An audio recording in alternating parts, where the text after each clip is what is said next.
Welcome back, ladies and gentlemen. We are back. Someone was sick last week, so it was just not going to happen. There was a lot of things going on. It just wasn't going to happen. Sick. But we're here now, and that's what matters. First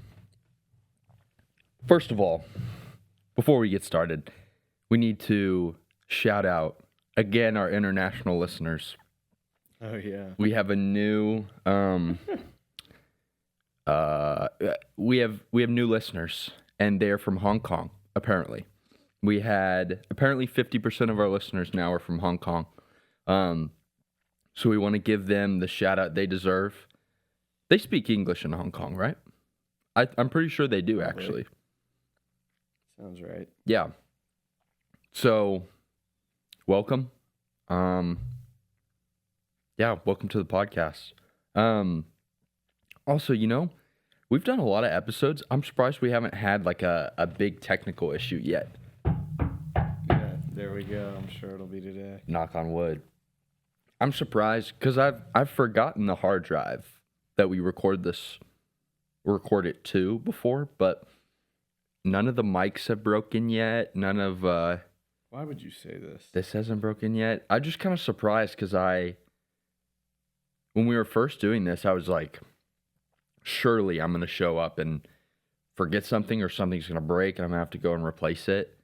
Surely there's going to be one day that we come to record and we can't record, period. But that hasn't happened yet. And I think this is like our 20-something episode, which I'm proud that we've made it this far. I'm shocked. We started like posting these in August when football season started, because we did our SEC preview. Here we are in February, still doing this, middle of February. But we were doing episodes and just not posting them before that. Mm-hmm. So this has been like I think we've been doing it for a full year, technically, a little over a year, crazy. which is insane. Yeah, I mean, I've enjoyed it. I've had fun. It's fun to have a reason to dive deep into sports and actually pay attention. I mean, we were going to pay attention regardless, but it's fun to have a reason too. Let's see. Yes. So here's what we're going to do today. So we've got college baseball recap. Again, we're going to be talking a lot about college baseball. Hopefully we don't lose y'all. We'll talk about, basically everything that kind of happened in the first weekend of college baseball. Again, it's non-con. Unlike football, there's a few games that were ranked on ranked matchups. Most of them, though, were tune-up series. We've got Olympics going on. I'm a big Olympics person. I watched them a lot growing up as a kid with my family. So there's a lot of nostalgia, and I just love the Olympics. There's so much. It's so cool to see these athletes who train at kind of niche sports. And obviously, they train for them, and they do this for them. But it is cool to see them get some attention and some recognition for all their hard work and achievement when it comes to the Olympics, because cross-country skiing, snowboarding, I know there's probably, like, X Games I know is big. I don't watch them. I know people who are probably very involved in that community do, but this is kind of like on the big stage.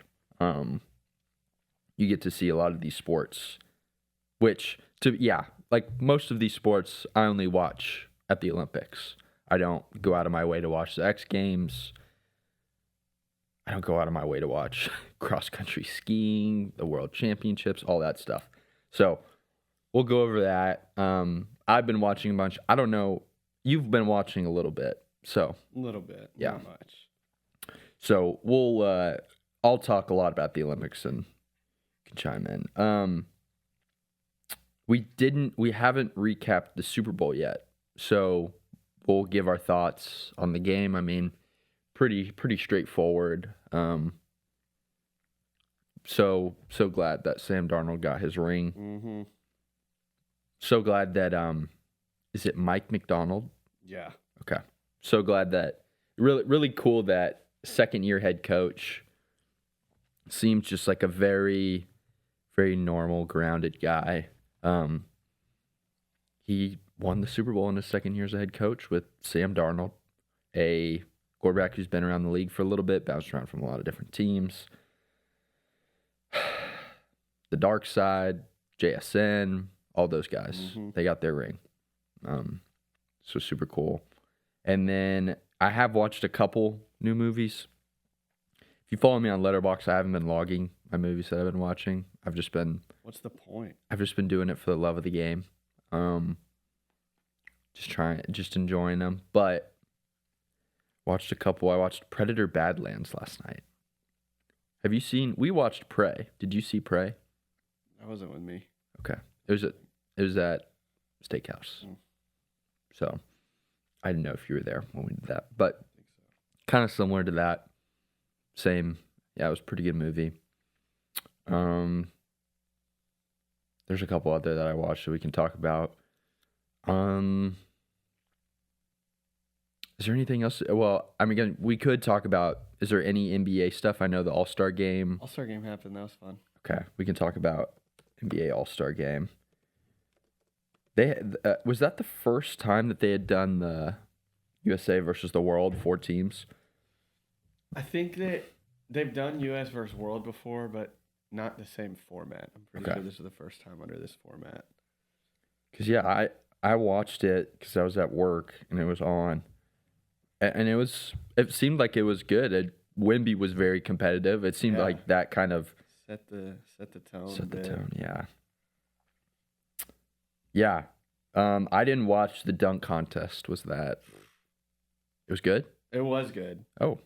It was good. Carter Bryant was in it. Mm-hmm. Spurs rookie. Mm-hmm. And he had it won and sold. Okay. Like he I had didn't it. see it. He had it won. How'd he Oh. sell? You're on like a timer, like a 90 you have 90 seconds for 3 attempts Mhm. per dunk. And he was going last and he had a lead. All he needed was like a 47 Mm-hmm. or something. And he had gotten a 50 on the perfect all 50s on the dunk before. Mm-hmm. And he missed his first 2 attempts. Like it was going to be a ridiculous dunk. And so he goes to take his last one.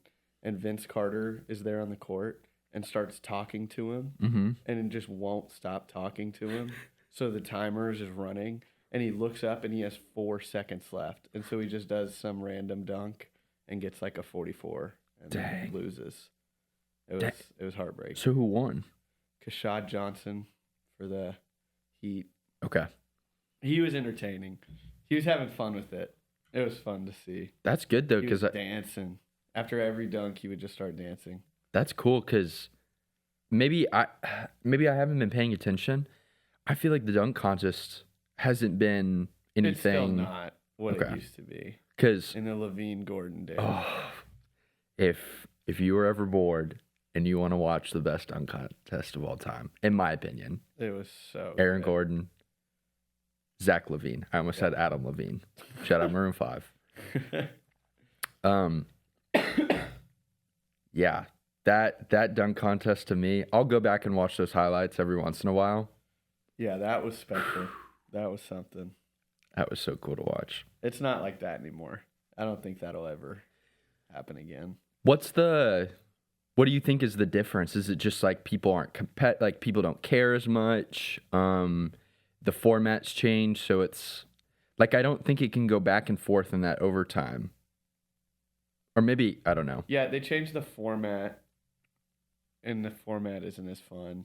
Okay. Because it's like 4 people, they all get 2 dunks, and then the top 2, those advance to the final, and they get 2 dunks.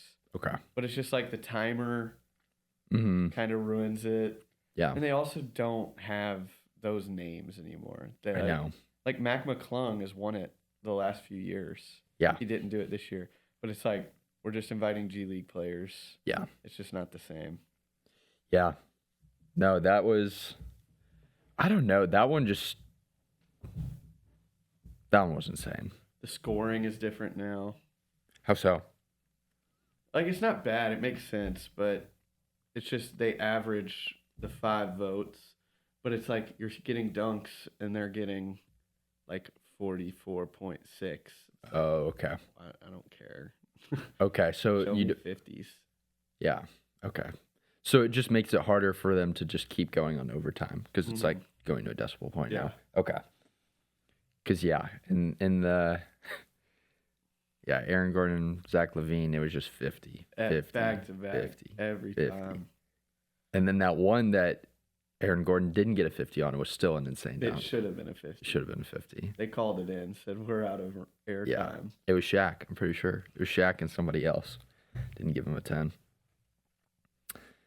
Okay, but that's good. And then did Dame, did he win the three-point contest? Did. That was cool. Was Curry in it? No. Oh, okay. He hasn't done it, like, hardly ever. Kind of lame. I feel like Curry kind of, like, he hoops for the Warriors, but he wasn't on the Olympic team until last year. I guess he's done the three-point contest before. He had to, right? He had to. But he just, he just kind of was like, mm-hmm. Fair enough. Wants to spend less time doing basketball, which he does. That's his job, and do other things. So yeah, Dame won it, which was cool. Devin Booker sold. Really? In the final round. What happened? He was cooking. And he's in the corner on his last spot, and he needed to make he was on fire, and he needed to make one of his last 4, and he missed all 4 of them. Come on, D-Book. Sold hard. That's tough. And Con Knipple was in it. Okay. He cooked in the first round, made it to the final because the final was the top 3, and he sucked in the final. Really? Oh my gosh, it was bad. He's had a great rookie year. Yeah. The rookie class has been VJ, Con, Con, Flag, Harper. I mean, all those top picks. Yeah. Ace Bailey. He's been mid. He's been mid. Okay. Derek Queen is cooking. He's just on the Pelicans. Trying to think of missing anybody. I think those are the big ones. Yeah. Okay. Well, that's good. Yeah. I haven't watched a dunk contest in a long time because it's just hasn't been. It's not the same. It can never not be. what it used to be. Yeah. Honestly, frick you, Zach and Aaron, because it'll just never be as good as that ever.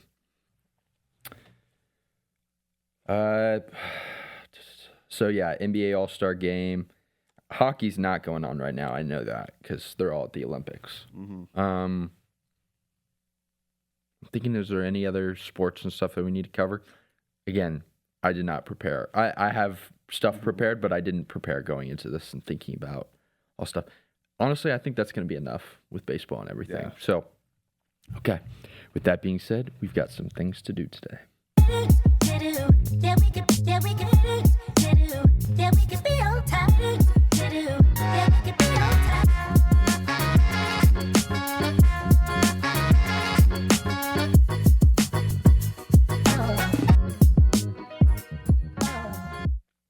Okay, we're going to dive straight into college baseball. Big things. You know, these are the ranked teams that didn't sweep, which again, it's baseball. You're going to lose some. It's really not a big deal. Hey, I realize Georgia lost. They split their double header with Wright State. I forget if that was Saturday or Sunday, and they moved up a spot. So, you know, it doesn't really matter. But Florida loses 1 to UAB. Alabama loses 1 to Washington State.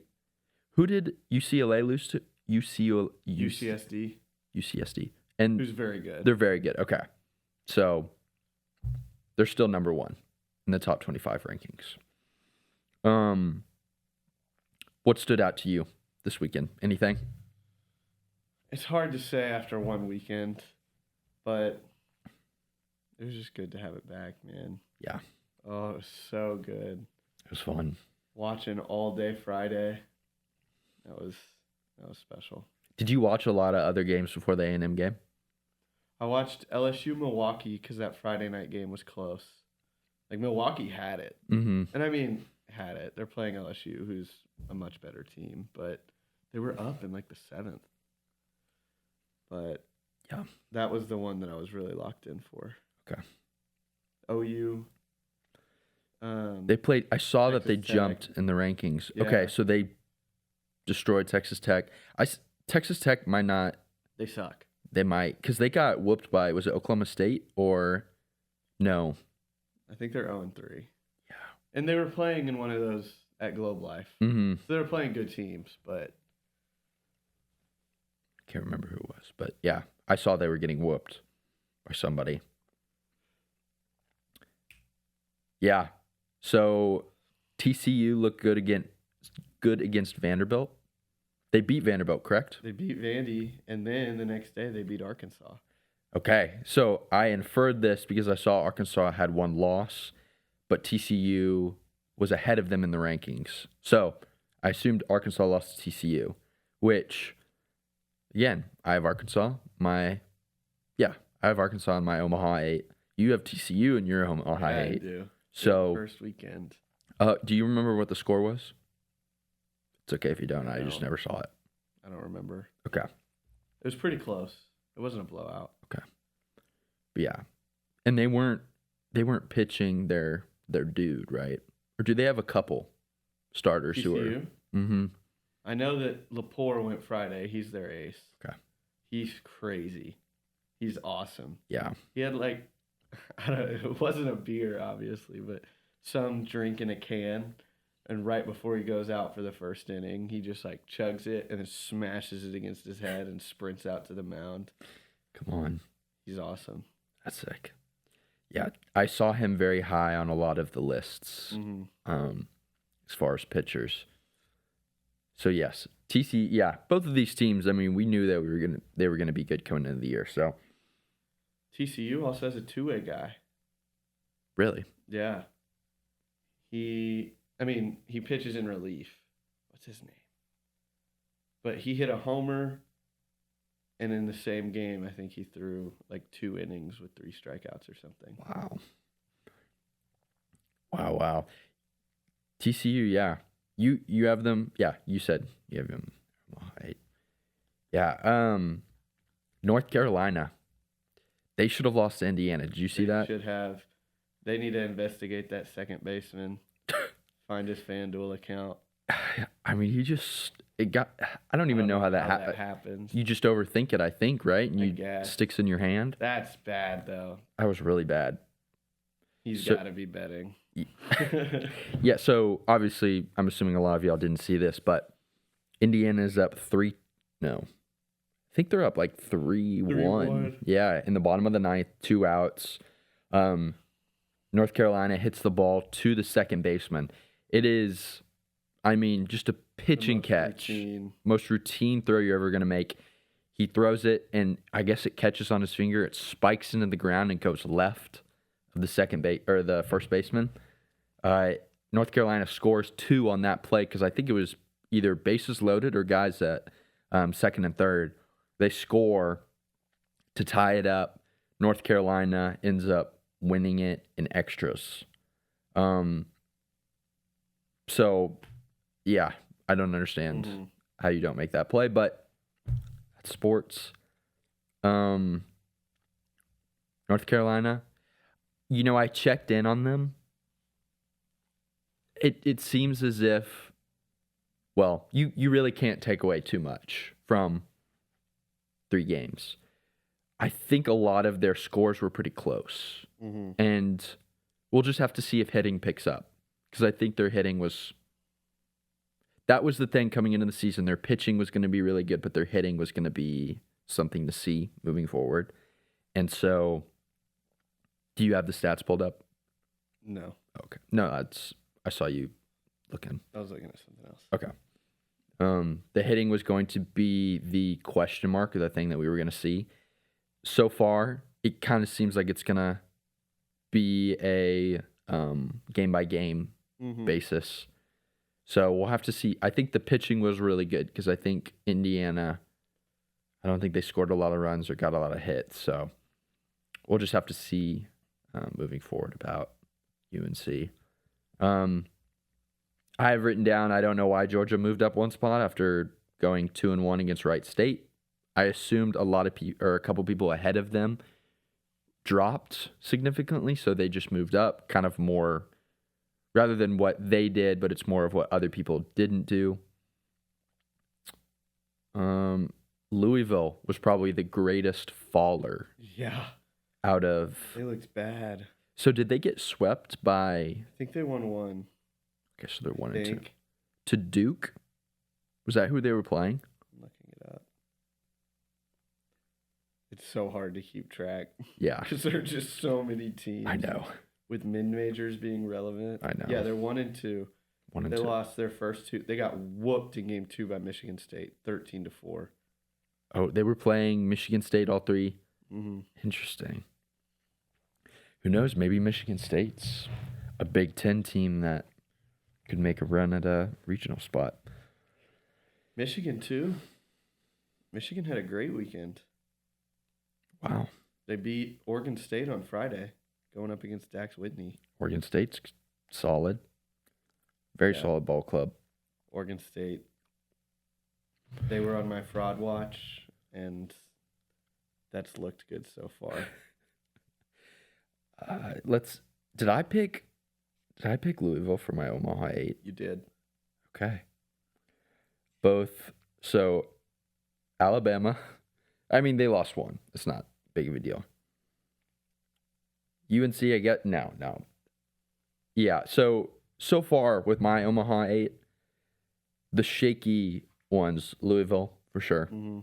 and then I got my eye on Alabama and what was the other one? I guess UNC. I mean, Oh, I forgot you had Alabama. yeah. Yes. Did you have Florida? No, Okay. I didn't think that you did, I was but too scared. yeah, I didn't want to touch Florida. And is it Liam Peterson, Yeah. their starter? He was a little shaky, wasn't he? Mm-hmm. I think he was out in like 3 innings or something like that. He got hit around a little bit. I mean, it's way too early to be For sure. reacting to that. For sure. But yeah, Louisville, not looking great. UNC, I know they won, but they really shouldn't have. Scary a little bit. For sure. Yeah. Auburn didn't really put up any runs. Auburn won their games, but it was like 2-1. I didn't see that. I honestly didn't check up on them. I also have them. It's a long season. It is. Long season. So yes, Louisville fell from number 8 to number 15. They were the biggest drop. Oklahoma also moved up from being not ranked to ranked 21. Mm-hmm. They had a great weekend. Wake Forest had a bit of trouble. I believe they were, they're the bottom half of the 25, top 25. I forget who they lost to one game. But I believe they went 2-1 on the weekend. Tell you what, we'll talk about this in depth in just a second. A&M looked really good this weekend. Oh, yeah. They could hit. The boys can hit. Mm-hmm. They have some pop in the bats, mainly from Wesley Jordan, Caden Mother Sorrell. Mm-hmm. Nico Partita had 1 home run. Mm-hmm. He had an interesting weekend. He struggled bad the last 2 games. Yes. I don't know if you saw his stats. I did because I looked up the batting averages after this weekend. It is really funny to see the people in order. Mm-hmm. You know who's batting 1,000 right now? Like Bender up.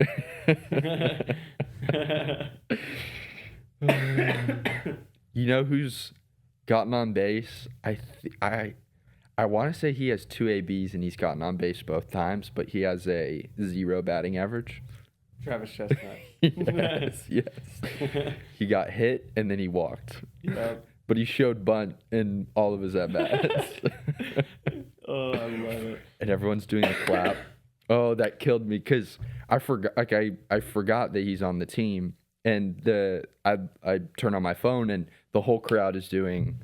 Basically, it's the skull clap, but they do it for Travis Chestnut. And I was thinking to myself, who would they do that for in the lineup? And then next thing I know, I see Travis Chestnut 5'2" showing bunt. at the And I'm plate. like, we're back. I love it. I'm so glad he's back. We're so back. And then West Virginia enters the rankings. I guess they had a good weekend. I didn't check in on them specifically, but shout out West Virginia. Shout out Michigan. I think Michigan had the best weekend of any team in college baseball. Who did they play? Game 1, they beat Oregon State. They Yep. beat Stanford, who's like not bad. And then they beat frick. Wasn't Florida State. They're about to play Florida State. Who was it? Arizona. Who's ranked? Yeah, I almost chose them for my Omaha 8. Wow. Yeah, but they have 2 ranked wins already. They're 3-0.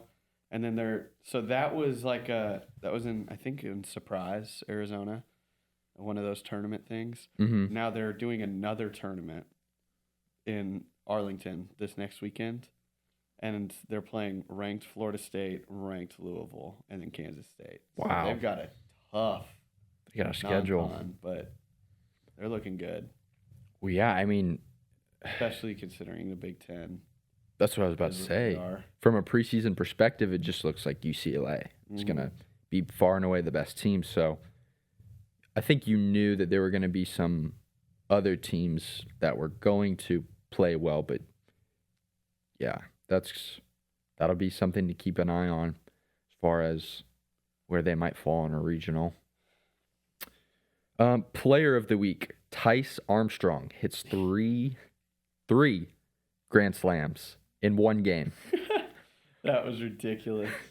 He is only the second player ever to accomplish this feat, the first being Jim LaFountain in 1976. Who can forget Jim LaFountain? I'm sure it's LaFontaine, Something. but it looks like LaFountain. Who can forget? Who could forget? Where were you when Jim LaFontaine hit 3 grand slams? To get a chance to hit 3 grand slams Mhm. is insane. To actually hit 3 grand slams, again, Mhm. it's a select club of people too, and it's Jim LaFountain. Yeah. Who could Elite forget? company. Yeah, elite company. Quick trivia. Hmm. This is MLB. I don't know about college. Do you know the most rare feat in the history of baseball? It's happened one time ever.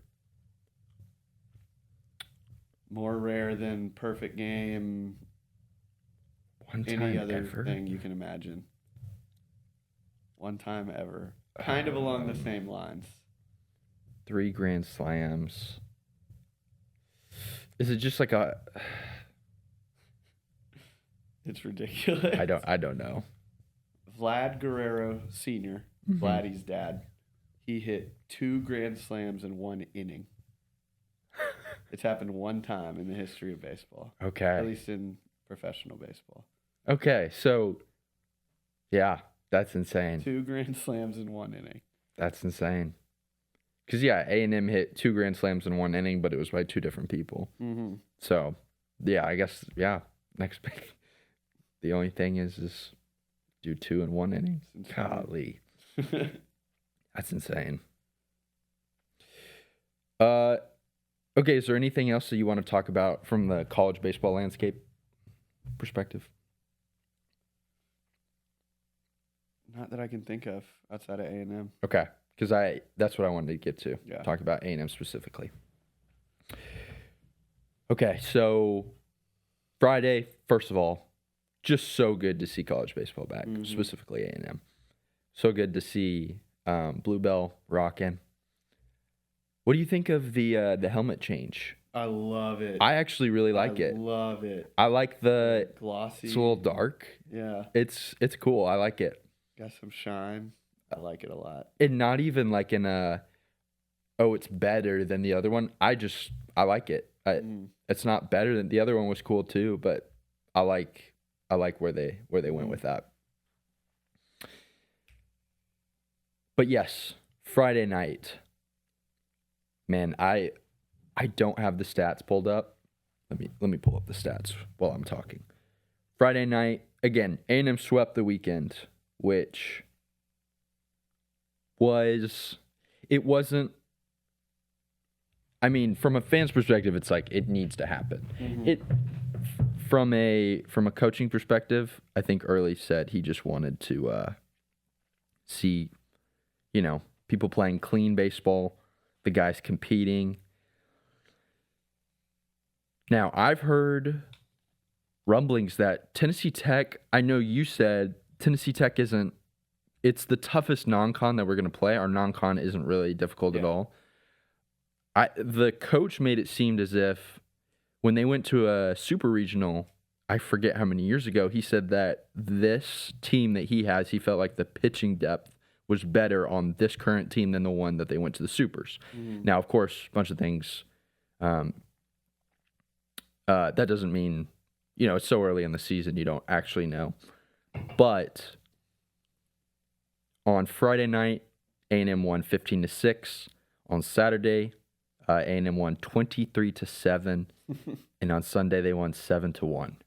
So in total, that is 38 plus 7 is 45. 45 total runs. First series. Hits. Oh, let me see if I can. I don't know if it's going to be able to. I wonder if I can do specific. Oh, yes, I can.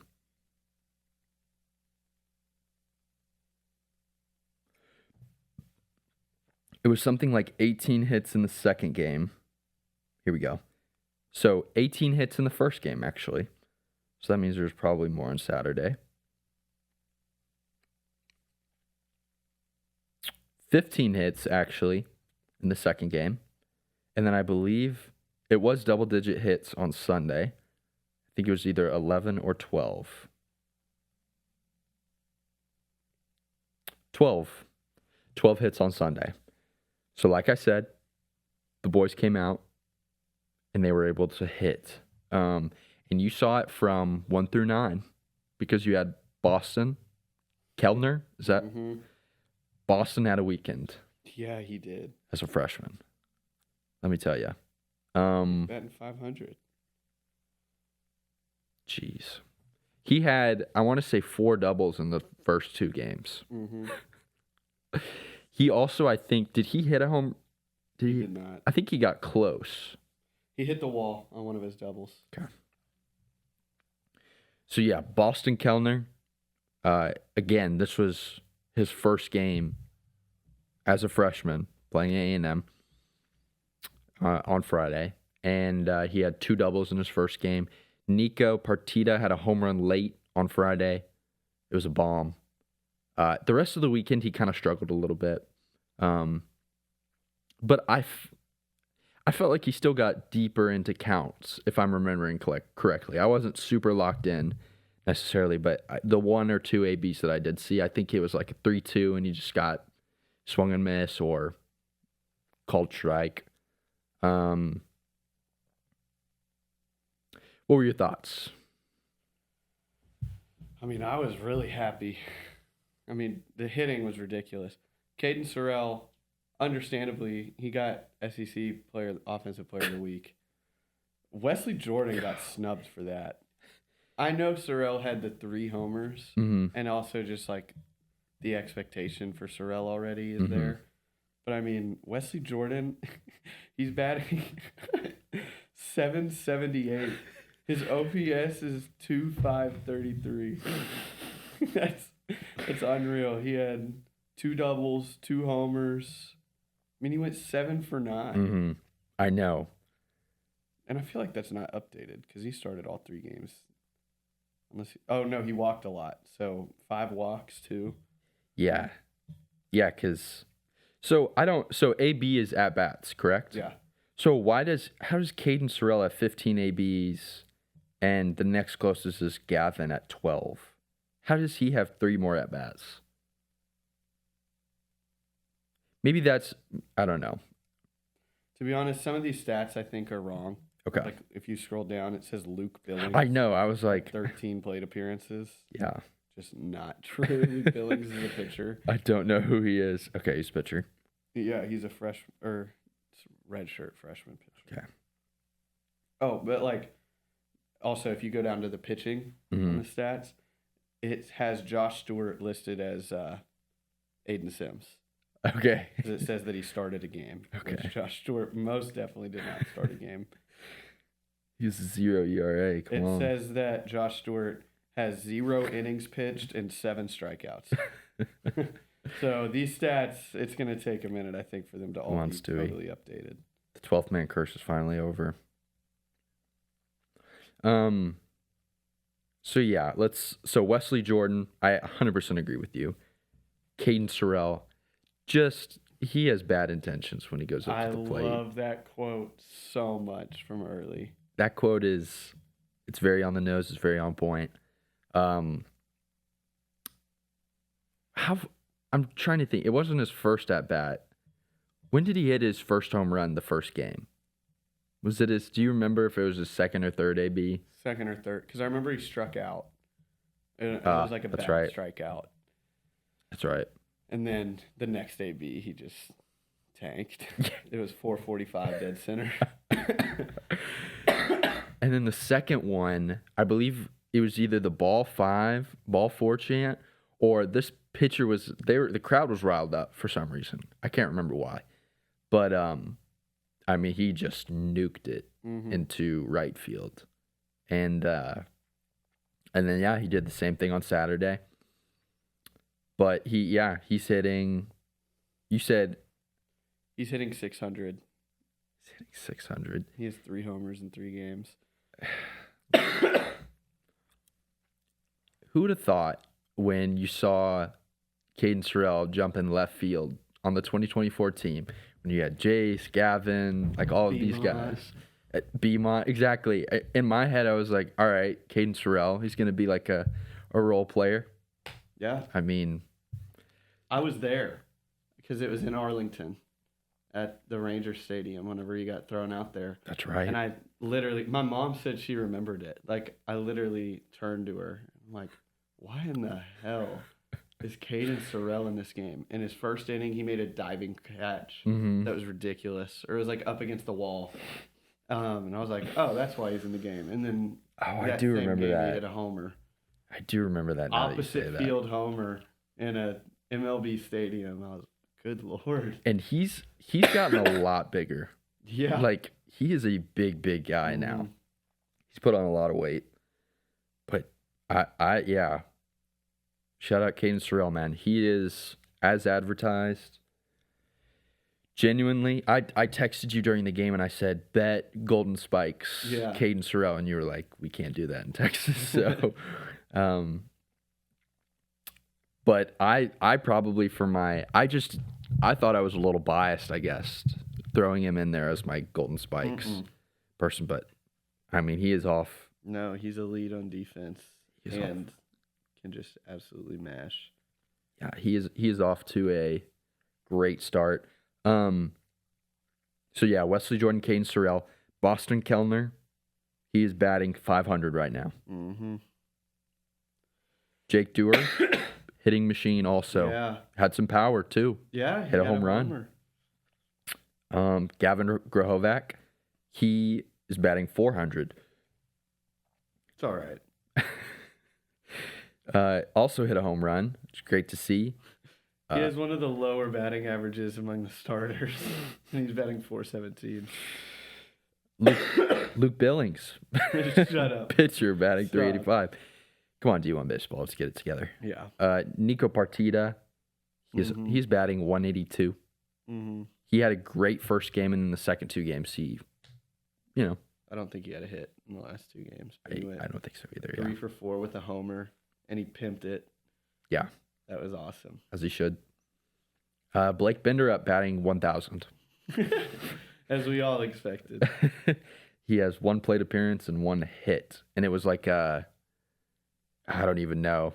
They had the shift on him, and he just squeezed it through the right side. Mhm. So I want to see him get some more ABs, especially in like a Tuesday slot. I want to see him get some more. I tell you, if he gets a hold of one, it is It's hitting the gone. wreck. Yeah. It is going a long ways. Chris Akopian, we haven't even Quiet. talked about him. He was sick Yeah. on Sunday. But 444. and the broadcast was saying this, so I guess I'll say it, but they were talking about every AB that he was having, especially on that first night. It was a good AB. He think hasn't he- struck out yet. Oh, he had, so, wow. Did not know that. He had 1 that was almost a home run. It kind of got robbed. But, yeah, he has just been a hitting machine. There was 1 that you could see the exit velo. You could see it like curving, almost just how hard he hit it. I would not want to be between myself and a Chris Akopian hit baseball. Mm-hmm. And then Zane Becker and Bear Harrison. Yeah, Bear was the one who struggled. Yep. That was, and I can't say shocking. Like, I think he's good. Like, he'll get better. But he didn't even really play in non-con last year Mhm. because it was Jacob Galloway. Yep. That was getting all the playing time. Yep. Oregon State catcher. Yeah. He had runs last year Mm-hmm. that were just, Yeah. again, it was like Blake Bender up. If you got a hold of one, look out. Mhm. But as far as consistency, last season, it was really just Terrence Keel. Oh, we didn't even talk about Yeah, we had. TK. Oh, he's not even on here. He's not even on here. But, it was the same TK I had. TK. It was just like, He had a little more pop. he did. He in did. He had a game couple one. doubles. But some of them were like bunt, and then he beat it out. Or like it just snuck past the shortstop, or it would sneak past the first Yeah. base. But it was just like he just finds ways to get a hit. So Mm-hmm. yeah, Yeah, but he looked great. he did. But yes, Bear Harrison, Zane Becker. I think Bear will. If he ends up being our 9-hole hitter, totally fine with that. Mm-hmm. Because I think in the past he's shown that he can go on these streaks. So we just need, as long as we have a lot of consistency at the top and middle, it's okay to have one guy. And Travis Chestnut, I think he stole like 2 or 3 bases. Good to have you back, man. Good to be back. Okay, let's move on to the pitching. Mm-hmm. What did you think of the pitching as a whole? Because this was the question mark. This was Yeah. the thing we needed to see. It was promising from the pitching staff, I think. Like, that Shane Sedeo's first start in 600 days, over 600 days, I was not expecting it to be perfect, and it definitely wasn't. But you saw things, like you saw flashes. And so I think he can settle in. For sure. But, yeah, because he shoved the first couple innings. Yeah. And then just faded a little bit. They Mhm. started getting, nothing crazy. That homer that he gave up, that was a tank. tank. He was pissed too. Yeah, he knew it the second it Mhm. left the bat. But Shane, I think he did good. And then also, in relief, Darden came in, and Darden looked really good. He did. That was exciting. I wanted to see that. Because, to be honest, the starting, definitely question marks among the starting pitchers. But it was really the bullpen that I was more interested in seeing. Hmm. I was low-key, excited whenever they would start pulling, whenever they pulled Shane and Weston, because I wanted to see what the bullpen could do. Hmm. But anyway, Weston, kind of the same story. It's his first start of the year. First start of his career, right? Yeah. Yeah. Hmm. And he showed good things. Not perfect, but you don't need it to be right now. Yeah. So, Yeah. Aiden Sims was the best start of the weekend. I know. Which He is looked great. He did really good. I agree. I thought he was the best out of the 3. And, possibly some of it, though. So you're playing game 1 from the mentality of Tennessee Tech going into that game. There's a lot more energy, and maybe after you get beat twice, you come into that Sunday and then Aiden's, you know what I mean? So, but again, I don't think it matters. I think splitting hairs. I think he did a great job. Gavin Lyons. There's some stuff. I think he had control issues because he hit a couple guys. Cole Hubert, he looked pretty good. I think he let up maybe a home run or two. Let's see. So he got hit twice. Scored 2 runs.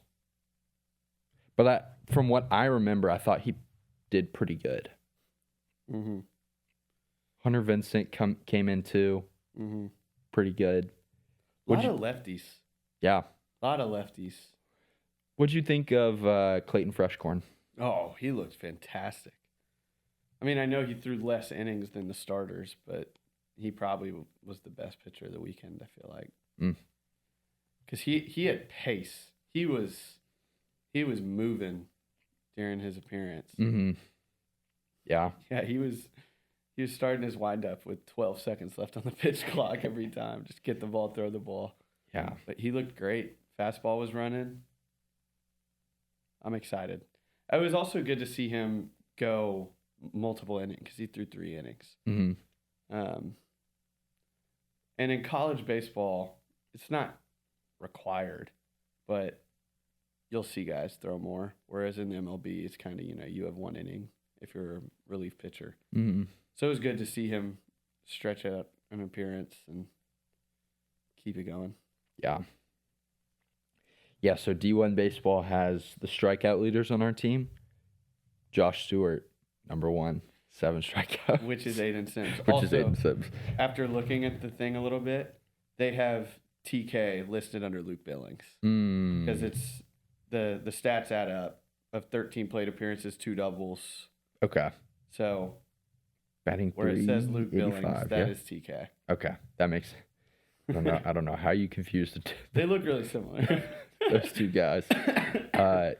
Yeah, Aiden Sims 7 strikeouts, Weston Moss 6, Shane 5, Clayton had 4 in only his few innings, and then Hunter Vincent with 2. Yeah, Aiden Sims, Clayton Freshcorn, both ERA 0, and Ethan Darden, I guess. Darden looked great.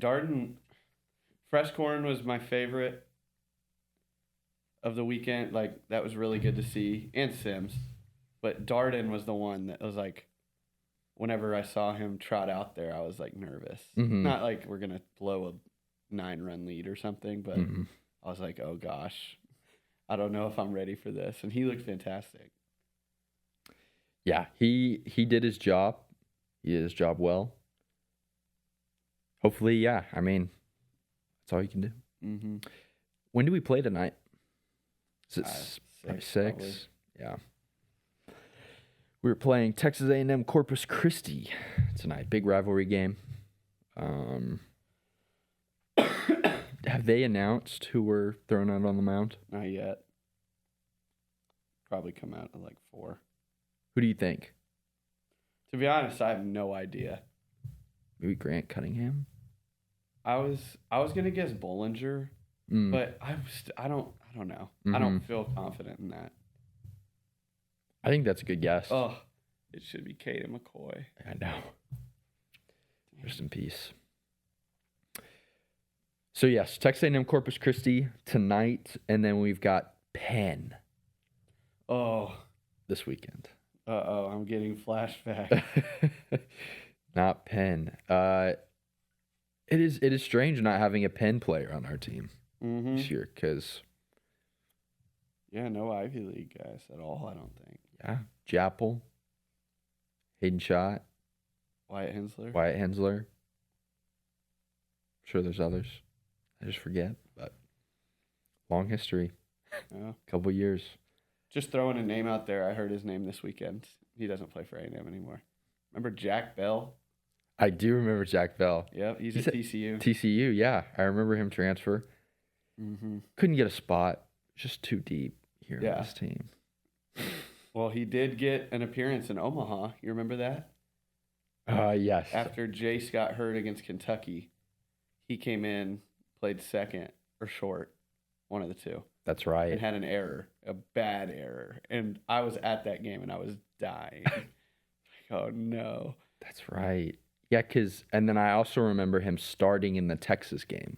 Yeah. Yeah. Because I watch those highlights every once in a while, and like Jack Bell started at the beginning of the season. Jack Bell has Omaha innings. I mean, he might this year. He very well could if he gets in the game. This TCU team is good. Okay. You got anything else on A&M? Any other closing thoughts? I love seeing Cliff Bennington out there, man. He's done a good job. A couple errors. Well, that's what I was about to say. Mhm. There were 2 errors in the weekend, and one of them was on a pitcher. So Which one was that? Because I remember Boston Kellner's misfire to first. Yeah, I think that was the only error among the Okay. actual defense. I know pitcher technically, but Do you remember what the I don't pitching remember error who was? it was. Was it just But I like it was saw a that bunt stat this and he morning. didn't? Okay. Yeah. No, I felt like the defense. I'm trying to think. Defense played great. I mean, there wasn't really any issues on that side. Outfield played clean. Mm-hmm. Dewar had, I think, 2 good catches. Sorrell had his every weekend Superman catch that they challenged. Were you watching during that? I don't think so. No. Did you see the clip of his catch? I don't. It was full on. They were like, that reminds me of against Texas last year. Texas. That catch was unreal. That But it was like that. I mean, he laid out just perpendicular to the ground, okay. parallel. I'm stupid. What is it? Perpendicular. Not perpendicular to the ground. Parallel to the Parallel, ground. good. Hold on. I'm tired. But it was like that. And then Tennessee Tech challenge. And they show the replay. It's not even close to being a drop. The Texas one is almost comical because he is like legit flat and he is Flying through through that for that ball. But yeah, Dewar had a diving catch and then another, like, can't call it a dive, but went down for it. Sorrell diving catch. That was good. Remember Kellner, because I know Kellner had that error, but he also had a really nice diving stop and throw down to first. Mhm.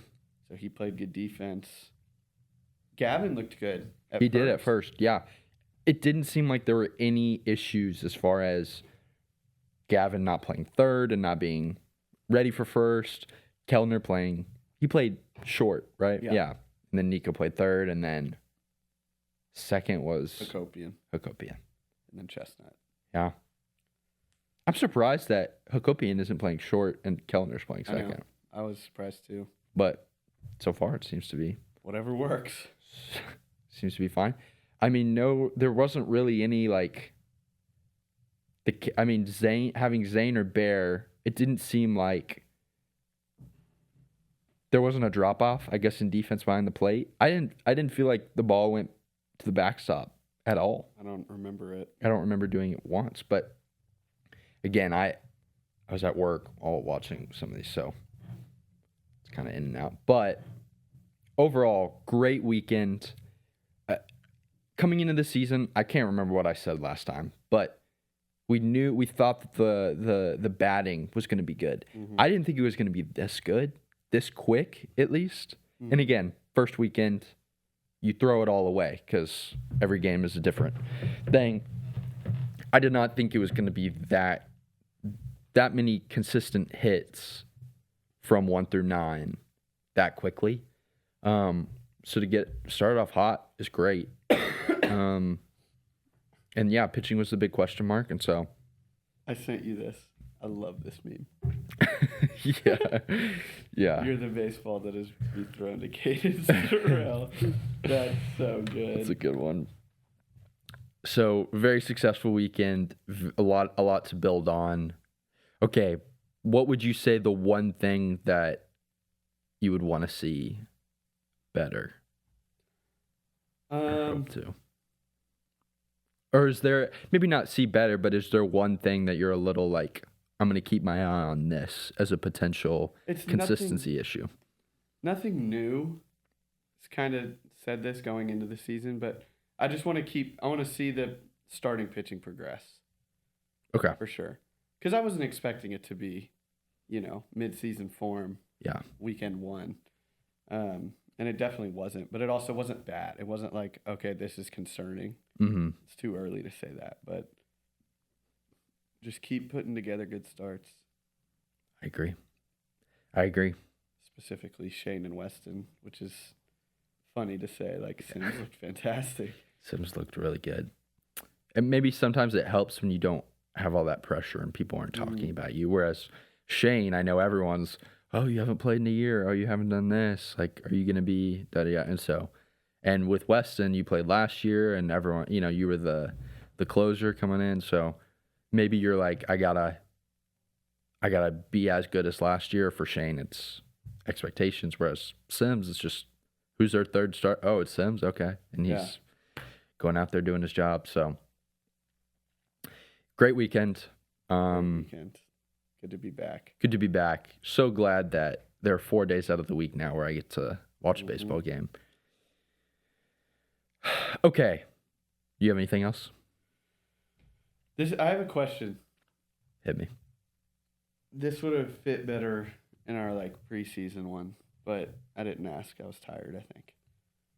What for A&M baseball, what do you view as a successful season? Give me it's like, oh, we have to make a super, or whatever it is. That's a good question. Obviously, after year one, I mean, I didn't think it would be smart to fire early after year one, but there were definitely people wanting that. Yeah. What are the different things of if they do this, early might be gone. If they do this, I'll view it as a good, not great season. And then what would you view as successful year two? Okay. I think for me, successful looks like, from specifically talking about Mike Early, is your strengths stay your strengths the whole season. They remain as consistent as reality, allows, if that makes sense. So if it seems as if we knew coming in that this lineup was going to hit well, or that they would have the potential to hit well, they showed in this first series that is a possibility, that seems like something that they would do. And so for the season, I think last season was so inconsistent. You had weekends where the first half of the season, it was just so nobody could hit consistently except for TK. The pitching was honestly pretty consistent. Starting pitching was great. But everything was just so disjointed, and that had to do with injuries and a ton of different things. But for this season, I think success is getting the most out of what you have. And I think hitting-wise, I guess success, it's not necessarily you get to the super regionals or you get to Omaha. It's more of because, if you maintain that consistency throughout the season. Because you could get to the super regionals and you play, I don't even know. You get matched up with Coastal Carolina. Coastal Carolina is really, really good pitching staff. And then let's just say they have a great offensive weekend. It's just one of those things of you played your best, but sometimes you just get got by another team. Mm-hmm. So maybe not results-based success, at least for me. I know for some people and some fans, it's it needs to be Omaha or Supers. Obviously, getting into the tournament, I think, would be an indication of you were consistent throughout the season. And since we saw a good hitting performance last night or this weekend, I think it's very understandable that you're going to get into the tournament. So I guess you could say that as a baseline of making it into the tournament. But I think it is more about consistency. Because this is what I saw. Like Mike Elko and A&M. I mean, you could talk about losing to Miami, but he said it in his press conference. I don't know if you watched it or saw clips from it. He was saying, I told the guys, your ceiling was national championship. There were times during the season in which you played like a national championship team. The problem is that you weren't the consistency, if it's like this, the peak was national championship. But the thing is, the teams that end up winning the national championship, either they get lucky or they peak at the right time and but like Indiana, they were consistent the whole season. That's why they won the national championship. They were the most well-rounded team and they were consistent in all areas. And so, rounding back to baseball, consistency throughout the season from all the positions in which you're deep, and then in the areas we've said pitching is kind of a question mark. If pitching's the thing that lets you down at the end, maybe you just have to live with it because that was the thing coming in that we were a little shaky on. But from a hitting perspective, if you have weekends where you have 10 hits total on the weekend, that's, I think, it's hard. I can't necessarily you can't blame Early, but it is his responsibility. And so that sort of stuff is going to, I think, end up being his. People are going to blame him and he's going to, it'll be on him, if that makes sense. Mm-hmm. So success, getting into the tournament for sure. And consistency in the positions that you're deep. Yeah. What about for you? Do you have needs to be win your regional, host a regional, or? I mean, it's hard to say. I think making the tournament is a must. Mm-hmm. I would say that has to happen. I would say winning a regional, I think, is what would get me to I'd say successful. Mm-hmm. That's a good season. And anything past that's great. Mm-hmm. But at minimum, you're going to make the tournament. And I think winning a regional would make it okay, this was a really good season. Yeah. I think what we're both saying, maybe I'm more saying it. For me, success with this team is not necessarily what you win. It's how you win it or how you lose it. You're a big, the journey's better than the destination guy. I'm a process guy. Trust the process. Shout out Joel Embiid. You can come on this podcast anytime if you'd like to. I don't know. Whoa. Why? What's your beef? Injuries are contagious. I don't need a torn ACL right now. Come on, Joel. Come on the podcast and let's discuss. You and Zach can. I don't know about that. Duke it out. We'll see. Have some banter. I am a process guy. Mm-hmm. When evaluating a coach, for sure. Because there's only so much that he can do from a coach standpoint. It would just missing the tournament. I think he's gone. I agree. I think fans with this lineup, I know there are question marks. Every team has question marks, but I mean, if there are potentially 3 first-round picks on this roster, it'd be a real shame if Caden Sorrell didn't make the tournament in his last 2 seasons. Mm-hmm. Real shame. Anyway, okay, that's all I got. Cool. We're going to move on to Olympic talk now. Guys, I love the Olympics so much. People hate on the winter games. Mm-hmm. And I understand. They're not summer. the summer games, you've got track and you've got swimming. And swimming's at the front end, track's at the back end. So you just you watch the swimming, and then you're into the track part of the event. But so the Winter Olympics, as a kid growing up, those are the ones I remember. Beijing, and I remember Michael Phelps winning all the medals. But that was like my introduction, and also I was 7 watching the Beijing Olympics, so I don't remember it as much. So I really remember the 2010 Winter Olympics. I remember Shaun White's gold medal winning run. If y'all remember Apollo Ono for speed skating, I remember him becoming, I guess, at the time, the most decorated Winter Olympian. I can't remember if it was out of all the countries or just the United States.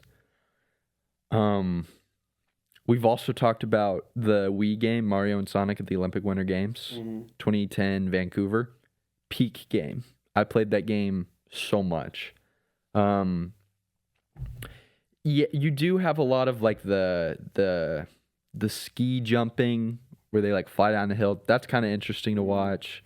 The cross country skiing, I mean, that usually goes on at so I think Milan is 7 hours ahead of us. So that one usually goes on in the early morning, so you don't even see it. But there's a Norwegian skier, Klæbo, insane.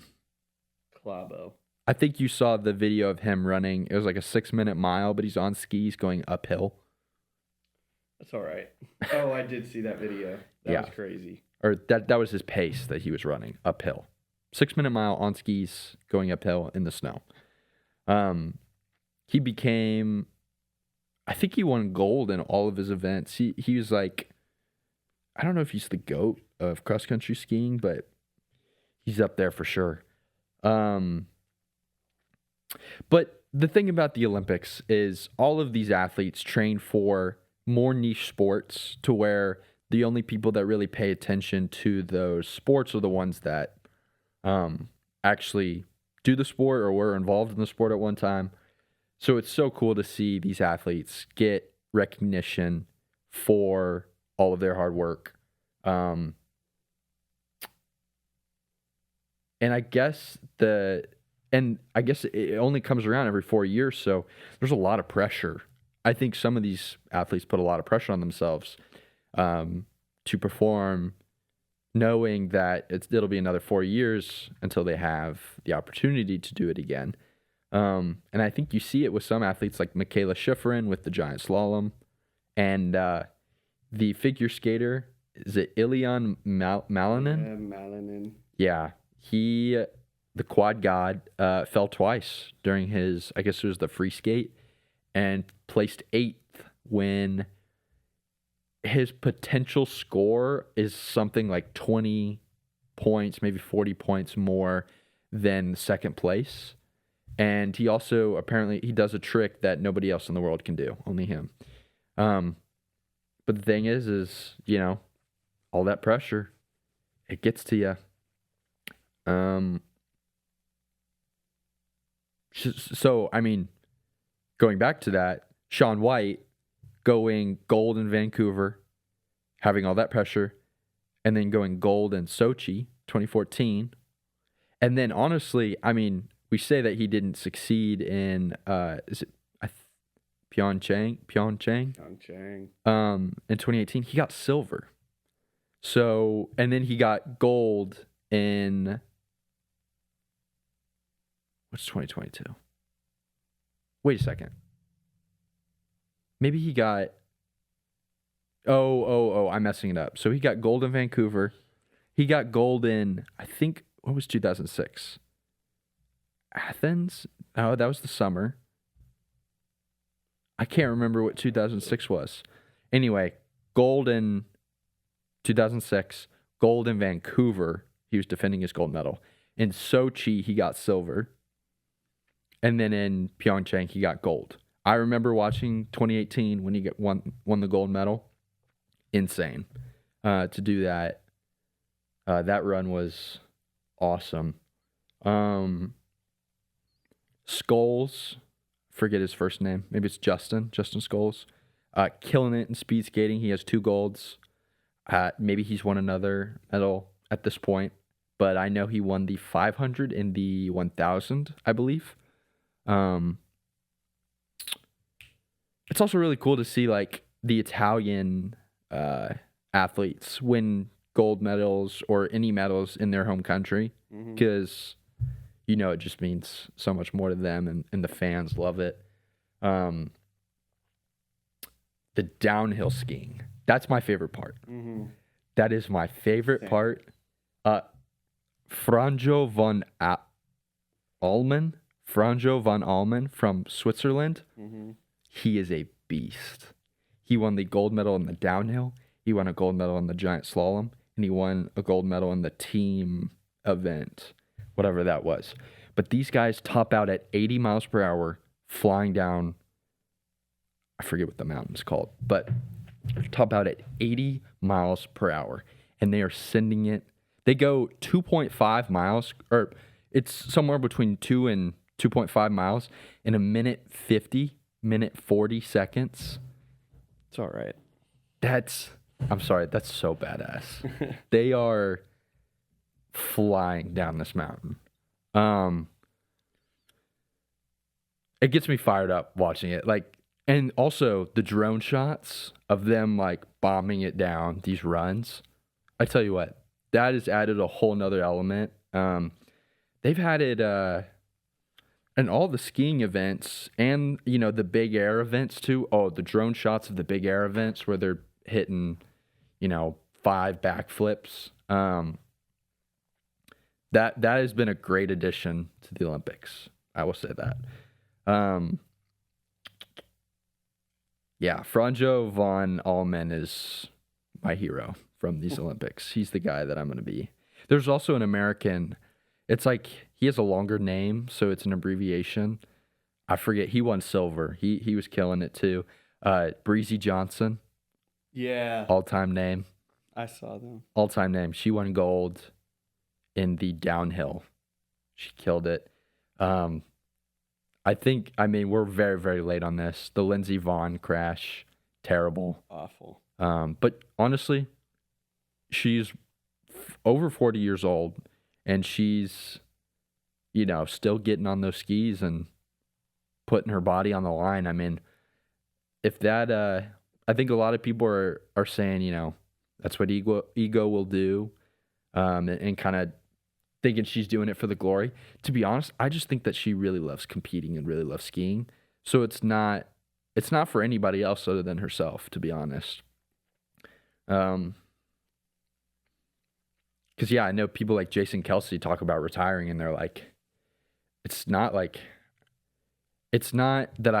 is that I want to go win a Super Bowl, but it's not so that to other people will say, oh, Jason Kelsey won another Super Bowl, but it's because you love to play football, or you love to that goal, to have that challenge, and that adrenaline rush that you get. I'm sure when you're going down the mountain at 80 miles per hour, I'm sure there's nothing like it in life. So I think that's why a lot of these athletes do it. I'm sure the validation is nice, but they do it for them. I've talked a lot. What are your thoughts on the Olympics been so far? I haven't watched much. Come on, man. To be honest. I was sick, and so whenever I would wake up at 4:30 in the morning, I would get out of bed, go to the couch, turn it on, and fall asleep. And I'd just be in and out. I'd wake up, and it'd be women's curling, and I would forget my last name for a minute, what's going on. Don't get me started on curling. Go back to Don't sleep. get me started on curling. But I feel like every time I just turn it on as background noise, to be honest. No disrespect to the Olympics, but that's just how it's been. So I've seen a good amount of the figure skating. Okay.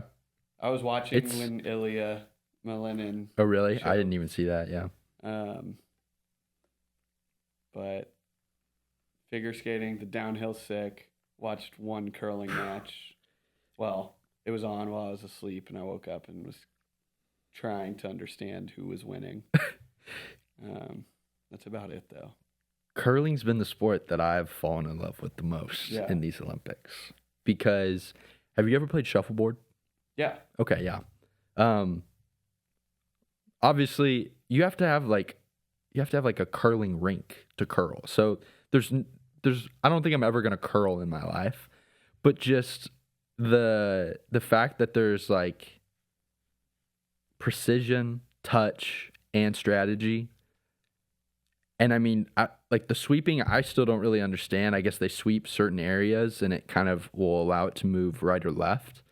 But then also like playing a shot where it's like, all right, I need to nose this one so that it kicks, 45 degrees to the right, hits this other one.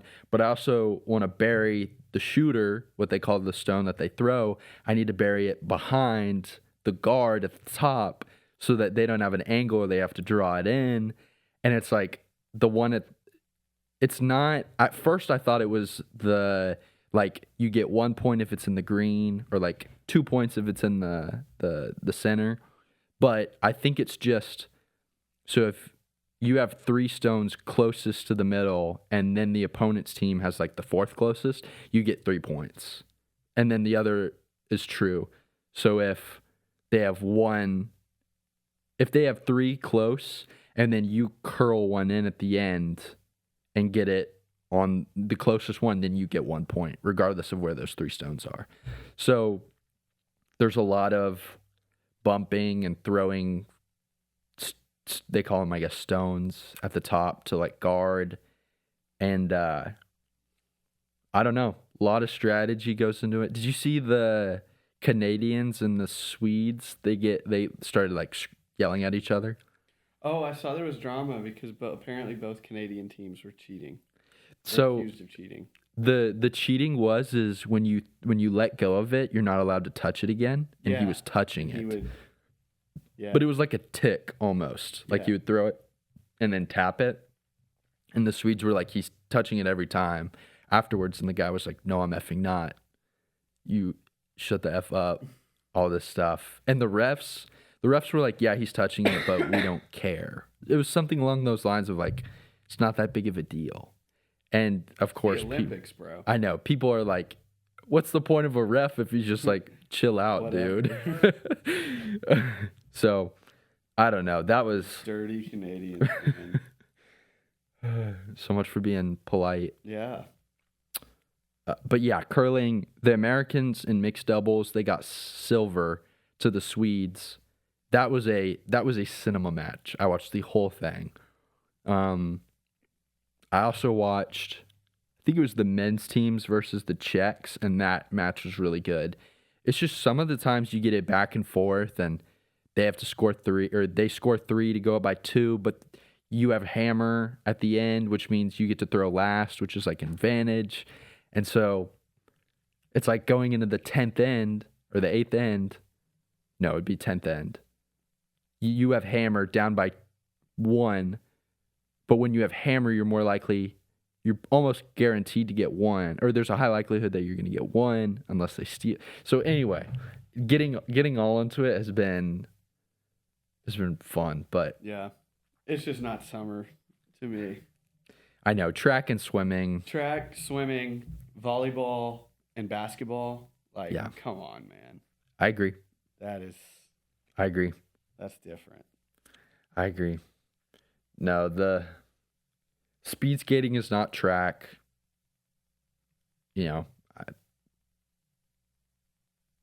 It's the half pipe's cool. I really like watching the half pipe. Shout out Chloe Kim. Well, she got silver. You deserve a we clap. can clap for silver. I think I sent it to you. It was like, she won gold. Then she started dating a Cleveland Brown, and now she's silver. She won silver. She's dating the best Cleveland Brown now, Yeah, so that's different. yeah, a future Hall of Famer. Yeah. The hockey is getting into it. Yeah, this week is, we're probably going to see Canada and U.S., right? I really hope so. That would be. It's anything like the Four Nations face-off last year. Holy cow. I really hope so. I mean, this is. I don't know which in the hockey world which one is more coveted, but I would assume this has to be up there because the Olympics are, they've been going on forever. Tomorrow at 2, the United States in the quarterfinal. Who do we play? It says TBD. Okay. I think we'll probably play Canada in either the semis or for the gold. I can see that. Did you see that one clip from the moguls? The guy who lost control, went off the jump, landed backwards on the moguls and skied down. Oh, yes. That was insane. That was crazy. That was insane. That was sick. The moguls I don't usually watch, but to hit moguls and then do like a backflip, 360, whatever they do, and then just keep going on moguls, I don't understand. It doesn't make sense to me. Have you watched doubles luge? What in the hell is luge? So I think skeleton is head first. What are you talking about? Skeleton head first. So there's bobsledding, right? Okay, yeah. And then there's skeleton, which is basically they give you a little sled. And they give you a helmet and you go down head first. Yeah. Head first is skeleton. And then luge is you're on your back. Okay. But it's the same thing and you pedal with your feet. And then there's doubles luge where you're stacked on top of each other. And so I'm not kidding, they're like this going down on a little sled. That's crazy. We should do that. Who's gonna be top? Who's gonna be bottom? I'll be bottom. Okay, I'll be on top. And then there's mono sledding, which is bobsledding, but just one person. And then there's bobsledding, which is a four-man. Mm-hmm. So I didn't know that. And then there's relays where one person goes down, and then at the end there's a thing that they hit, and then that's it. Puts a light on at the top, and then they go down. So I've watched a little bit of that. Again, it's just so fun to see countries that I don't think about, that these athletes have trained, and they get a medal or they place high or they just, they're at the Olympics. That to me is super cool to see and my favorite part of the Olympics. Mm-hmm. What are you laughing about? Official Aggie Baseball just posted the meme. Oh, really? Yes. That's awesome. That's awesome. That's hilarious. The half pipe was cool. Trying to think if there are anything else from the Olympics. I don't know. Some of these athletes, they're overcoming I know one athlete, his parents passed away in the do you remember when that plane in Washington D.C. and that collided with the helicopter? Yeah. One athlete, his parents were on the flight. Because that was I Mm-hmm. remember that. Yeah, I think the figure skating team. That's crazy. Yeah, and so, him fighting through that plus just how hard it is for him to compete. I don't even think he medaled, but just for him to, be on the ice and still competing and stuff. All of those things, it's, I get it's just one little moment for them in a moment in a sea of hard moments, but it is cool to just have 2 weeks where it's just sports nonstop. Mm-hmm. That's why I love it. I think that's all I've got for the Olympics. I think it comes to an end the 22nd. Could be wrong. So we've got only a couple more days. Here, I'm actually gonna pull up and see what sports we got on right now.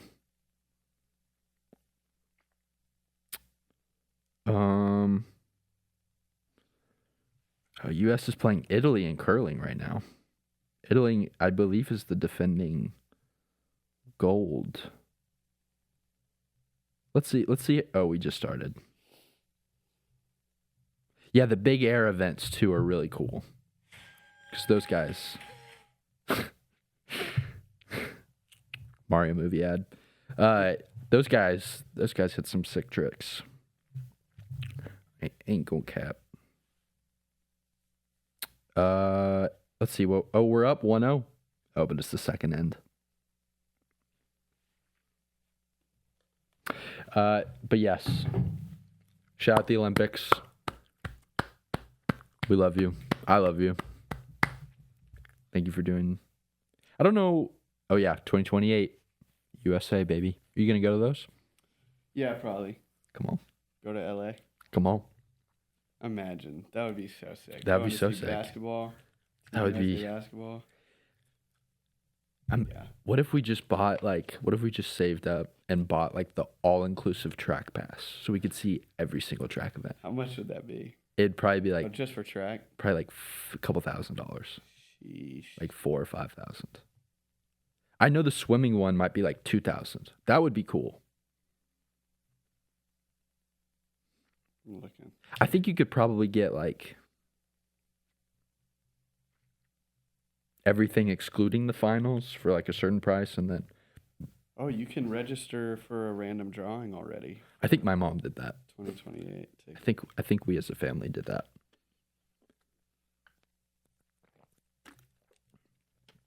I love the Olympics, man. Is this the Paralympics? Shout out Paralympics, man. Shout out Paralympics, but TBH, I'm not trying to see. Whoa. No disrespect.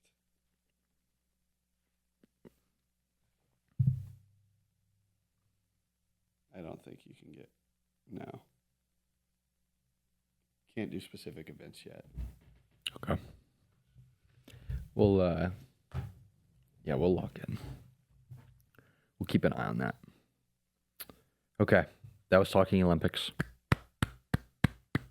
NBA All-Star game. Wemby. Wemby cooked. He did He cook. lost, though. He did He was lose. so mad. USA. I love it, though. I love seeing all of NBA Twitter supporting Wemby, being like he just saved the All-Star game. Yeah. He who'd he back down like off the gun? Immediately, Yeah. I forget who it was, but it was off the tip. Yeah. He backed someone down and just dunked It on him. Dunked on him. Yeah. He was cooking. He scored over KD. I mean, he put up He blocked someone's shot. across because it's a weird format, but it was 2 games, and 3 games, and in his 3 games, he had like 33 points and shot like 12 for 14 or something. I know there's not as much defense, but still. Kawhi. Bro, that I was watching that live. That was insane. Kawhi, man. He went crazy. Was he like perfect on field goals for a little while, or In that one U.S. versus World game, whatever team, I think he was on Team Stars. He was perfect there for a bit. He went on a run where he scored by himself 11 straight points, jeez. and he ended with some ridiculous, like 27 or something. Good Lord. He went 27 of like 40 points for his team. I think he had 30. I don't know what he finished with, but I saw some. He was like at 30 something points at one point. He went insane. Shout out Kawhi, man. He went crazy. It was fun though. It Wait, was a good All-Star weekend. The numbers were crazy. Oh, The for watching viewership. it? Good. It was up 87% from last year. Good for that. Good for them. Yeah. Good for the so NBA, man. Format was better. What was it last time? Well, last time, I mean, it was just like they got a G League guy in McClung for the dunk contest, and it was round robin, but not the 4 teams with double elimination. Okay. Where they play all in a row. It was just different. Because I was watching it at the WAC, and I was invested. Yeah, Yeah. it was awesome. Wow. Wemby saved the All-Star weekend. What can't he do? What can't he do? What can't he do? Savior of basketball. And I guess we already talked about the dunk contest a little bit. Mm-hmm. 3-point contest. Was anything else worth mentioning about the Not really. All-Star game? Okay. They were just trying more than normal. And they never try. So it was Yeah. awesome to see all the quotes from players of like, why do you think there was more effort? And they're like, yeah, Wemby was going crazy. Like he was scaring everyone It's Wemby. with how serious he took it. So he was like, we all wanted to take it serious then. The Wembanyama effect. Yep. That's what leadership is, man. He wore his new shoes. Those Oh. new player exclusives that I showed you. Are you gonna get those? I'm thinking about it. You should. I might. They look tough. Alien.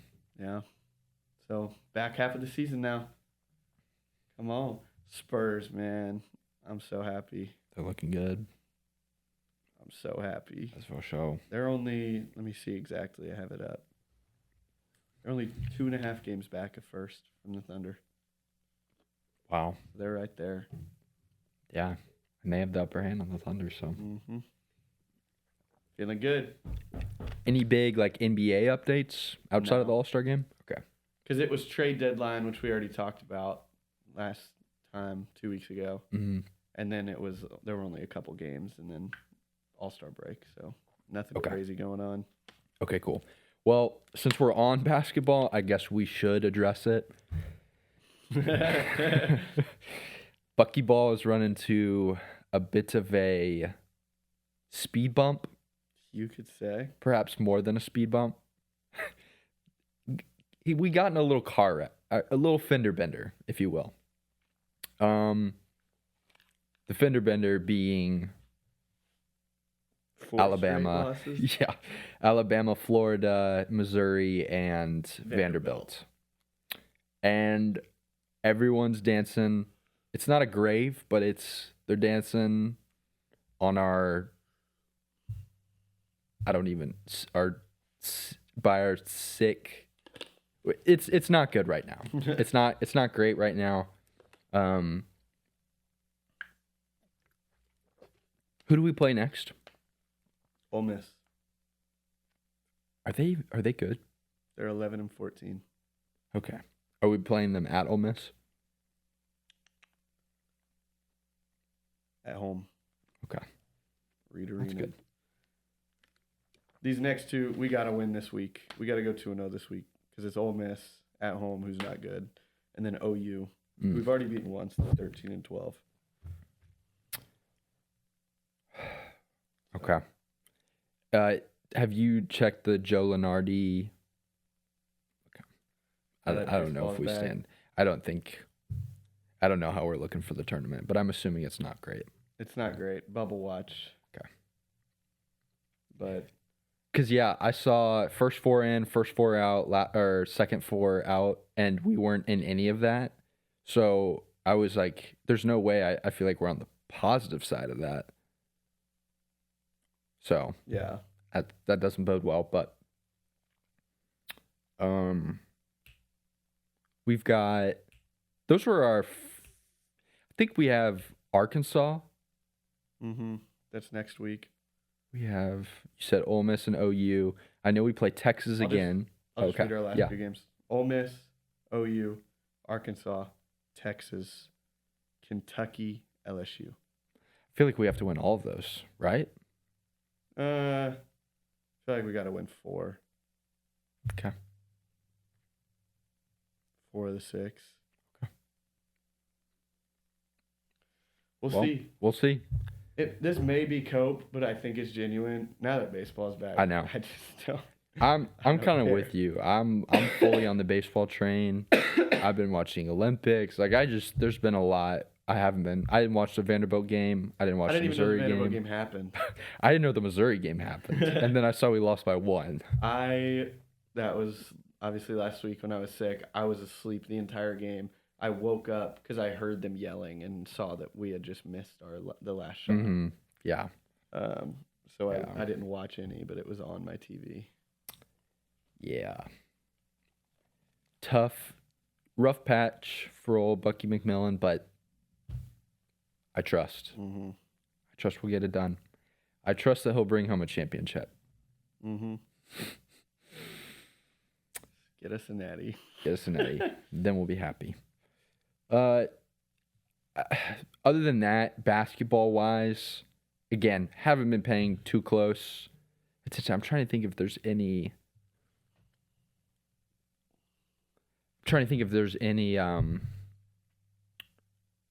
Michigan's good. Arizona's still good. Arizona's lost 2 straight. Oh, they have. Who'd they lose to finally? Let me see. Because it was their first 2 losses.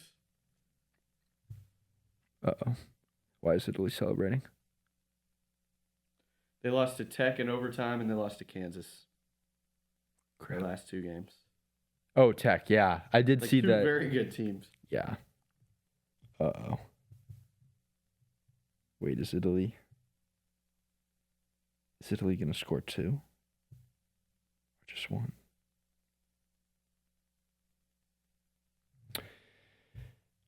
Who else? Yeah, Tech. I saw a joke and I thought it was real. I thought the Kansas guy was sitting out the rest of the season for the NBA draft, but they were just making fun of him because he's injured so much. Oh. Or he like sits out because of injury so much. Oh crap. Oh, so they got 2.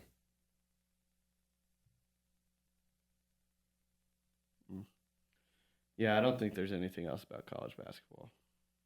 Golly. Yeah. I just do not care. I'm sorry, college basketball fans. You can go listen to a different podcast. We'll still cover it, but just not super in depth. Super Bowl recap. Oh my gosh. I know. We talked about it? I know. Are you sure? Well, I mentioned it at the you're beginning. Right. Yeah, we didn't. No, Yeah. we haven't talked about it. Because, yeah, the last thing that I've written down from our college baseball preview was talking about Super Bowl happening that weekend. That was last Sunday. Mm-hmm. And then we didn't do it last week. And so, yeah. We already kind of talked about it, but just congratulations to Sam Darnold. Yep. Congratulations to Seattle Seahawks. How do you feel about the Seahawks copying us with calling it 12? We do not care. You care? You're mad? The 12th man? I don't know. You know what? Imitation is the highest form of flattery. Mm-hmm. Wait. Yeah. Yeah, that's right. Imitation is the highest form of flattery. So, yeah. Whatever. We'll allow it. I'm happy for them. I'm so happy for Sam Darnold. You know what? Let's get Mr. Seahawk on here. Yeah. I'll give him a piece of my mind. Russell Wilson. Yeah, who's the most Seahawk? Marshawn Lynch. Richard Sherman. Cam Chancellor. Gotta be them. Yeah. I mean, I even think of Pete Carroll, but also USC. Yeah. Rashid Shaheed.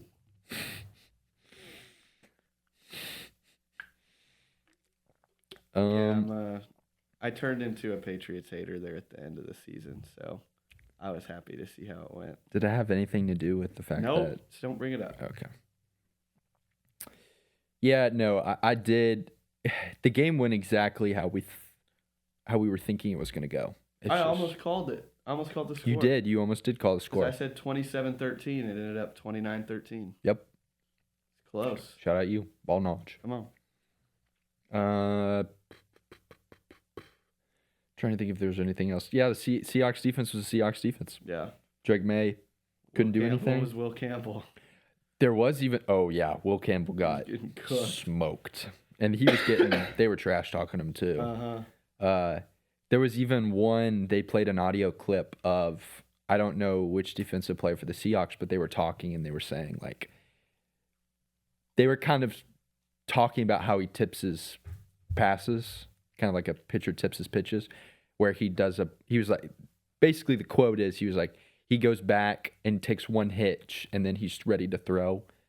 But they even he was like, he doesn't do it blind like Matt Stafford. So I'm assuming Matt Stafford, he just kind of either he knows or he's just like, it's better for me to just make a decision quickly than to see if he's open and then throw it, because that gives you time to, pick it off.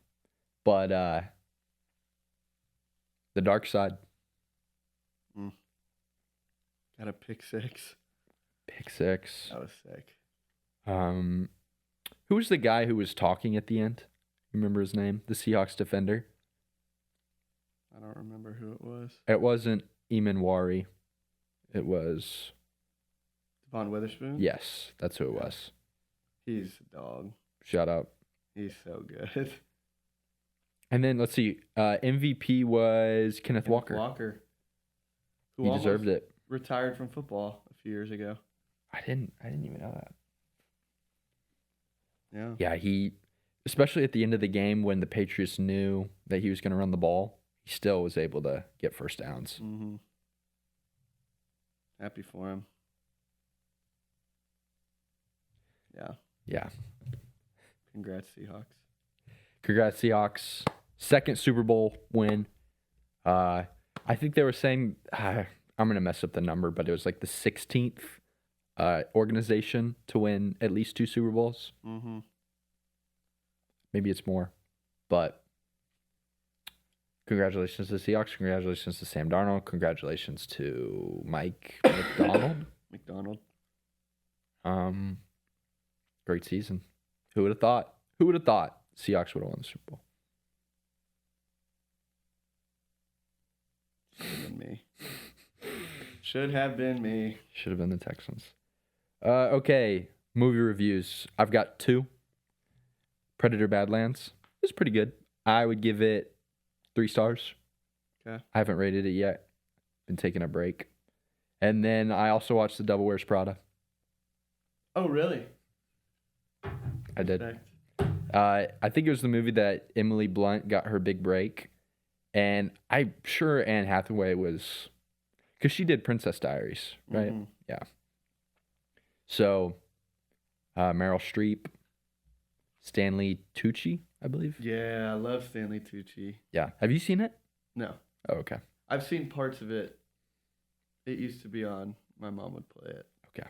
But I haven't seen it all the way through. Yeah. I watched it with my mom. So, shout out, Mom. It was her birthday yesterday. Happy birthday, Casey. I just doxed your mom. Dude. I just doxed your mom. No, she doesn't listen. Okay, so. good. She doesn't have time. She's way too busy. Yeah. Yeah. Oh, what would I give it? Probably 3.5. Okay. That's good. 3.5. It was good, fun movie. Mm-hmm.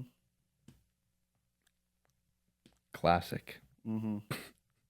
At 3.5, that's such a good one to give out. I know. Because 3 stars for me is just like really fun.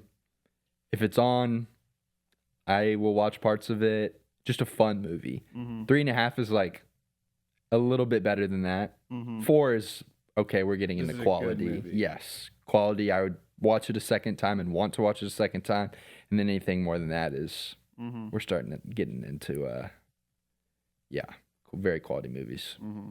Below 3 stars, it's like I didn't enjoy it. No. Movies for you?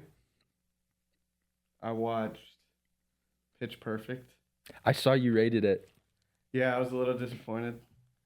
Really? Didn't think it was as good as I was hoping for. Do you think if you would have watched it with a group of people, it would have been more fun? Maybe, but I guess, yeah. You never know. I don't know. If. It was all right. 2.5, I think. Like, it wasn't I saw that. terrible, but fine. I watched The Rip. Yeah, I just did came see The out. Rip too. Oh, really? I forgot about that. Yeah. I need to add that. Matt Damon and Mhm. Ben Affleck. What'd you think? To be honest, I was expecting to hate it, but I thought it was fine. Yeah. I gave it 3. Yeah, Like, it was that's what I would give it, too. Exactly what you just said. Like, not bad. Held my attention. I honestly thought it would be worse. Like, I went into it being like, this is probably going to suck. And I don't think it sucked. I Uh-huh. wouldn't be like, oh, that was awesome. But Yeah. not bad. Those are the type of movies that I feel like the actors, they love to do those movies because it's like they just had fun doing it, and it's not like they're not playing like a super strenuous role. They're not. It's like just a movie for someone who comes home from work and just wants to watch like just something easy. Yeah. Not, I wouldn't say it's light, but you know what I mean, like Mm-hmm. fun rather than like going into the this is a political commentary and all that stuff. So Yeah.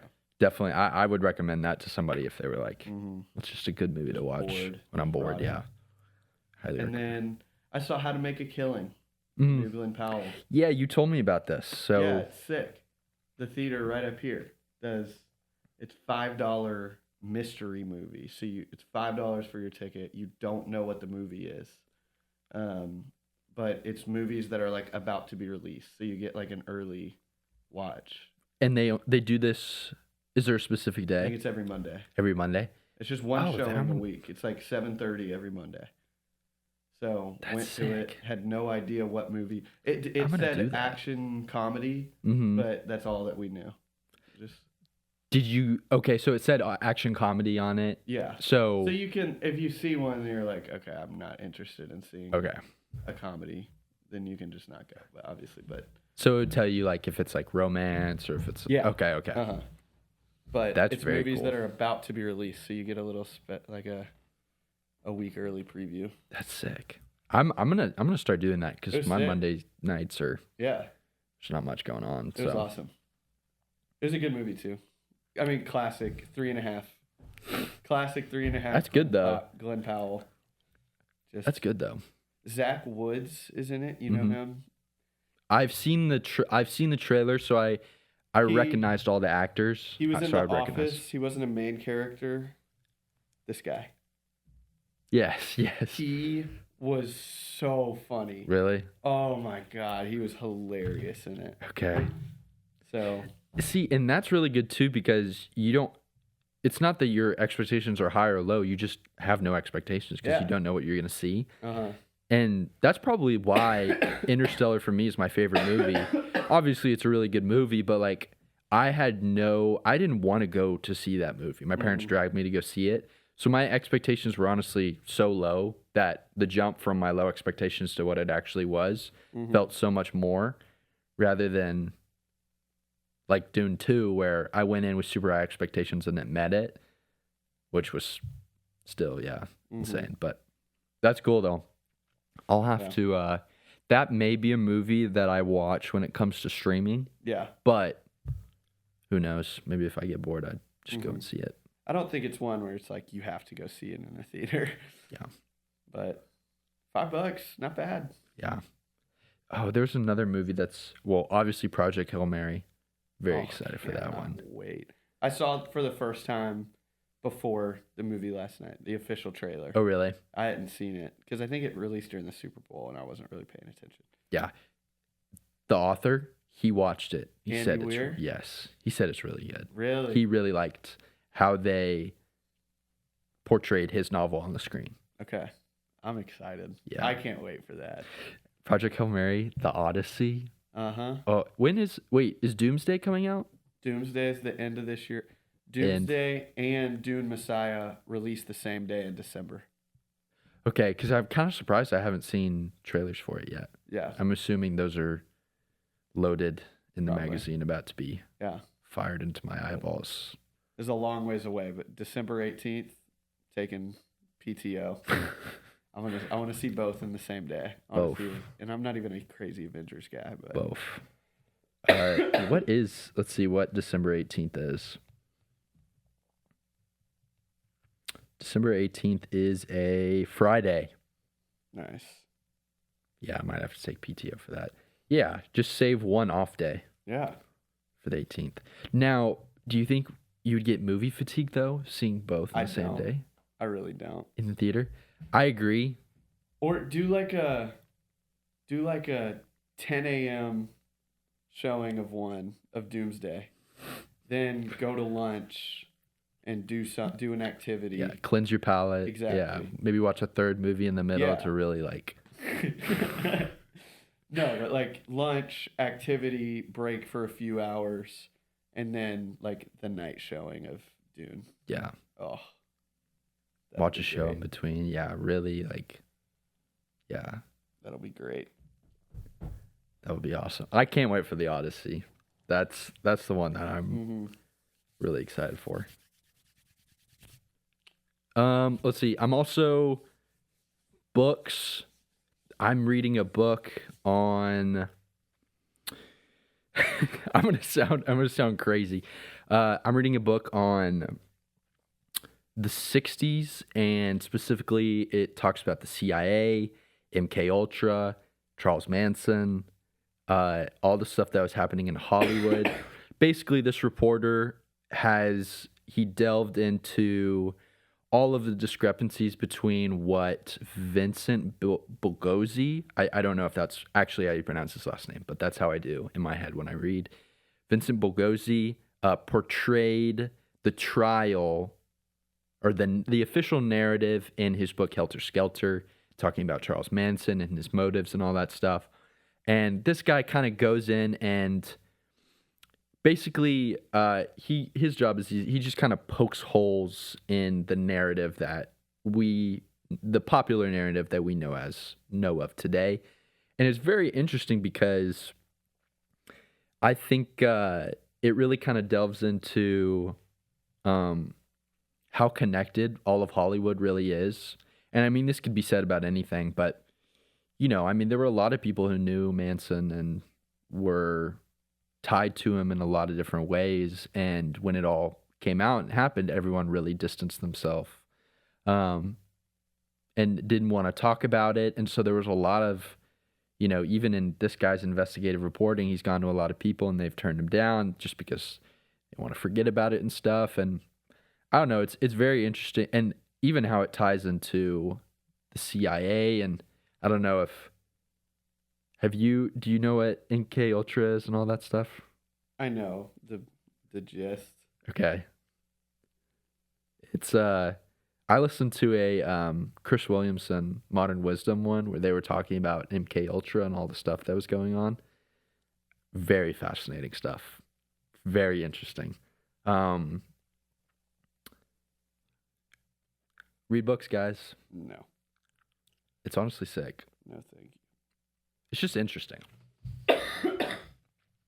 I don't know. That's all I have written down. That's all I got. Let's see. The U.S. It's 2-2 right now with Italy. Oh, that's actually not good because they have Hammer in the fourth end. Oh well. I